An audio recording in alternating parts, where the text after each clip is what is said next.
নমস্কার, স্মৃতি রান্নাঘরে আপনাদেরকে অনেক অনেক স্বাগত জানাই। এটা হলো আমার ফার্স্ট মিনি ভ্লগ। আজকে আর কোনো আমি রান্না দেখাবো না। চলুন আজকে একটু অন্য ধরনের ভ্লগ দিয়ে স্টার্ট করি। আমি গেছিলাম পাশের বাড়িতে সত্যনারায়ণ পুজোতে। এরা নন বেঙ্গলি, তো বাঙালিদের থেকে পুজোটা অনেকটাই আলাদা ছিল। পুজোর ধরন ধারণ বা ঠাকুর সেবার পদ্ধতিটাও প্রচণ্ডভাবে আলাদা ছিল। এদের প্রসাদে ছিল আমাদের মতো সিন্নি না, আটা বা ওই সুজি জাতীয় কিছু একটা ঘিয়ের মধ্যে ভেজে একটু চিনি দিয়েছিল প্রসাদটা। আর চরণামৃতটা খুবভাবে ইন্টারেস্টিং ছিল, যেটা টক দইয়ের সাথে একটুখানি কাজু আর নারকেল কুচি দিয়ে বানানো হয়েছিল। পুজোতে প্রথমে পুজো হলো, তারপর ব্রত কথা হলো, আর তারপর হয়েছিল হোম যজ্ঞ দিয়ে প্রসাদ বিতরণ করে পুজো শেষ হলো।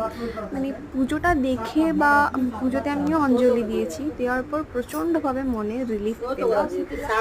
তো বাই, আজকে নমস্কার।